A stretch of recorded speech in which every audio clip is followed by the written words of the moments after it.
O meu clássico preferido é esse aqui, olha, é O Idiota, de Dostoiévski. Eu considero Dostoiévski o maior romancista da história da literatura ocidental e autor de pelo menos 4 livros fundamentais, que são Crime e Castigo, Os Irmãos Karamazov, Os Demônios e esse, O Idiota, que dos 4 grandes romances que ele produziu, na minha opinião, é o mais espetacular, é o mais denso, é o mais perturbador.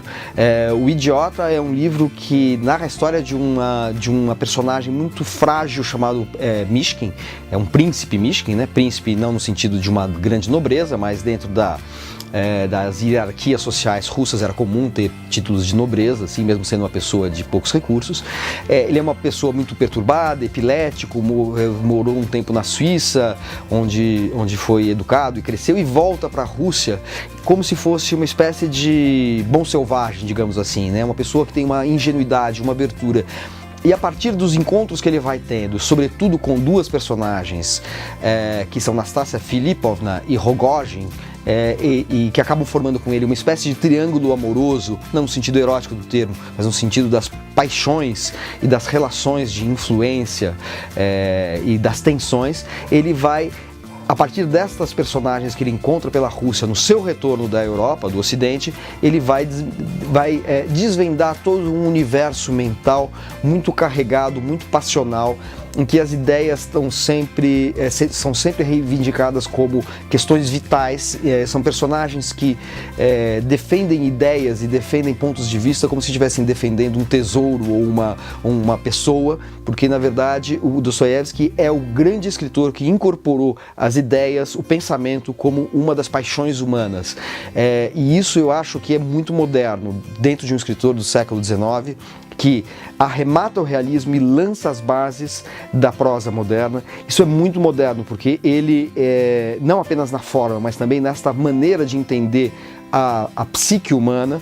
não apenas como ligada a estímulo e resposta de questões como dinheiro, sexo, amor, mas também com as grandes projeções das nossas fantasias, dos nossos fantasmas, de nossos desejos de convencer e converter o outro. Ele desvenda aí um universo que a gente só vai encontrar paralelo fora da literatura em Freud, né? O Dostoiévski tem uma densidade psicológica que é comparável às descobertas psicanalíticas de Freud. Então, acho que Dostoiévski é um escritor que consagra a tradição do romance realista e abre as portas para o romance moderno. Bom, e um autor contemporâneo que eu admiro muito é um escritor chamado Teixeira Coelho, autor deste livro aqui, História Natural da Ditadura. Teixeira Coelho é um caso curioso de um romancista que é pouco conhecido como romancista. Ele é mais conhecido como crítico de arte, como curador, como ensaísta, teórico de políticas culturais. Ele é muito conhecido na cena cultural brasileira, por suas curadorias em museus como o MAC, MASP, mas pouca gente sabe que ele é autor de uma obra romanesca, uma obra ficcional das mais vigorosas que existem no Brasil. Não apenas uma obra já muito consistente, com vários livros, como As Fúrias da Mente, como O Homem que Vive, como um livro recente chamado Colosso, que é o romance mais recente de Teixeira Coelho, mas ele é autor de História Natural da Ditadura, que na minha opinião é o livro mais importante publicado no Brasil nos últimos 10, 15 anos. É um livro híbrido, é um livro que não se consegue definir direito se é um romance, se é um ensaio ou se é um livro de memórias, que tem por tema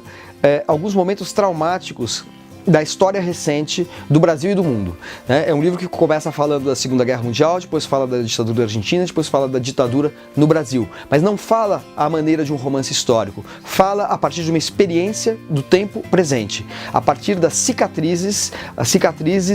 e traumas que afloram no presente em determinados campos, principalmente dos campos da criação artística e da experiência de uma personagem que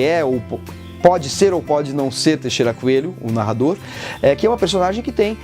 pertence a uma classe média intelectualizada, que percorre o mundo, e ao percorrer o mundo é confrontado com situações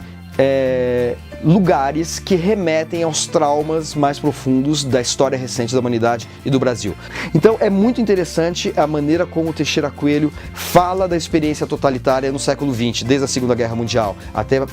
a ditadura brasileira, passando pela ditadura argentina, ou seja, a partir de seus resquícios traumáticos que vão aparecendo, vão aflorando, como se fosse algo recalcado que de repente surge de maneira disforme no presente.